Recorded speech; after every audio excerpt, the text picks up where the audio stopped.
رات کا وقت تھا۔ لاہور سے کراچی جانے والی ٹرین کے سفر پر ناصر بیٹھا تھا۔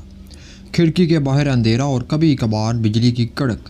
ناصر کے ہاتھ میں ایک پرانی ڈائری تھی جو اسے اپنے دادا کے کمرے میں ملی تھی۔ اس ڈائری میں ایک عجیب ذکر تھا۔ کراچی اور حیدرآباد کے درمیان ایک پرانا ریلوے اسٹیشن ہے جو اب نقشے پر نہیں ملتا، وہاں جو بھی پہنچا واپس نہیں لوٹا۔ ناصر کو تجسس نے جکڑ لیا تھا۔ ٹرین ایک عام اسٹیشن پر رکنی تھی، مگر اچانک بریک لگا اور ٹرین ایک ویران پلیٹ فارم پر جا رکی۔ کوئی لائٹ نہیں، کوئی آواز نہیں، صرف ایک پرانا بورڈ جس پر مٹی جمی تھی۔ قریب جا کر ناصر نے پڑھا، ریلوے اسٹیشن 1942۔ ٹرین کے باقی مسافر بے خبر تھے، سب سو رہے تھے۔ ناصر اتر گیا۔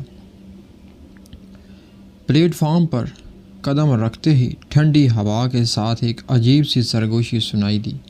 کانٹر پر ایک پرانا رجسٹر رکھا تھا جس میں آخری انٹری 1947 کی تھی۔ نام درج تھا مگر سب کے آگے لکھا تھا غائب۔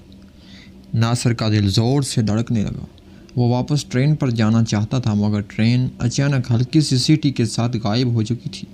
پلیٹ فارم کے اندھیرے کونے میں ایک بوڑھا شخص کھڑا تھا، ہاتھ میں لالٹین۔ اس نے کہا، تمہیں یہاں نہیں آنا چاہیے تھا، ہر مسافر اپنی باری پر آتا ہے۔ ناصر نے ہمت کر کے پوچھا، یہ جگہ کیا ہے؟ بوڑھا مسکرایا، یہ ان کی سرائے ہے جو وقت سے پہلے سفر ختم کر بیٹھے۔ بوڑھے نے ناصر کو اسٹیشن کے اندر لے گیا۔ اندر ایک پرانی ویٹنگ روم میں درجنوں سوٹ کیس رکھے تھے مگر سب دھول اور جالوں میں ڈوبے ہوئے۔ ایک سوٹ کیس کھولنے پر ناصر کو اندر کپڑے نہیں بلکہ پرانے اخباری تراشے ملے۔ ہر تراشے میں ایک خبر تھی، ٹرین سے نوجوان لاپتہ، کوئی سراغ نہیں ملا۔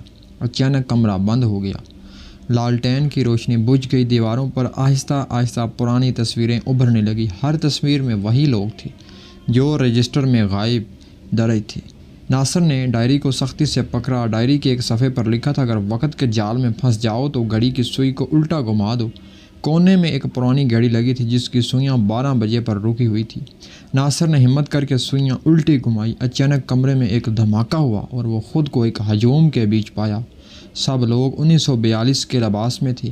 پلیٹ فارم پر روشنی تھی، ٹرین آنے والی تھی مگر کسی نے بھی ناصر کو دیکھا تک نہیں، جیسے وہ ایک سایہ بن چکا ہو۔ بوڑھا دوبارہ نمودار ہوا اور کہا، یہ اسٹیشن وقت کے بیچ اٹک گیا ہے، یہاں آنے والا کبھی واپس نہیں جا سکتا، مگر تمہارے پاس ڈائری ہے، یہی تمہاری نجات ہے۔ ناصر نے ڈائری کھولی تو آخری صفحے پر لکھا تھا، صرف ایک کو واپس جانے کا حق ہے جو دوسروں کی کہانی آگے سنائے۔ پل بھر میں ناصر نے آنکھ کھولی تو خود کو ٹرین کے اندر پایا۔ ٹرین پھر سے چل رہی تھی، مسافر سو رہے تھے، جیسے کچھ ہوا ہی نہ ہو۔ ناصر نے سکون کا سانس لیا، مگر جیب میں جھانکا تو ڈائری وہاں موجود تھی اور اس پر نیا صفحہ کھلا تھا۔ باب اغلا، ناصر کی گمشدگی۔ اختتام، تجسس برقرار۔ کہانی یہیں ختم نہیں ہوتی۔ ناصر کے بعد جس کے ہاتھ میں یہ ڈائری جائے گی وہی اگلا کردار ہوگا اور پھر وہ کبھی واپس نہیں آ سکے گا۔